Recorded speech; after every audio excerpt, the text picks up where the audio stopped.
Today we're making shrimp tacos. We're using bell peppers, onions, lemon, green onions, and some cabbage for this recipe. Small to medium dice on the fajita vegetables and cut the lemons into wedges. We're also using finely sliced cabbage, not listed here. Guacamole's next. We like to use a little bit of Creole seasoning and mayonnaise in ours, along with some fresh lemon juice. And for all the avocado purists out there, definitely try this recipe. Mix it up and finish with some green onion. Shrimp are up next. We're using the big guys at 13 to 15 per pound. You want to peel, devein, and butterfly. Clean them up, then get ready to mix them with some taco seasoning. We make our own, but you could use any taco seasoning for this recipe. Start by cooking your fajita vegetables, and then add some butter once those are cooked down. Once the butter's melted, add your shrimp and continue cooking until the shrimp are fully cooked. I like to use a big enough pan to separate them so they can cook independently and then combine at the end with some fresh lemon juice.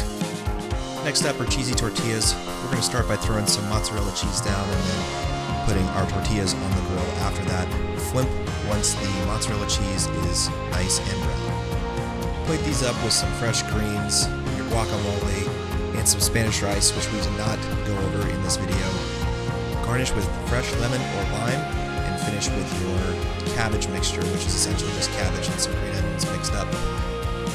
Until next time, thanks for watching.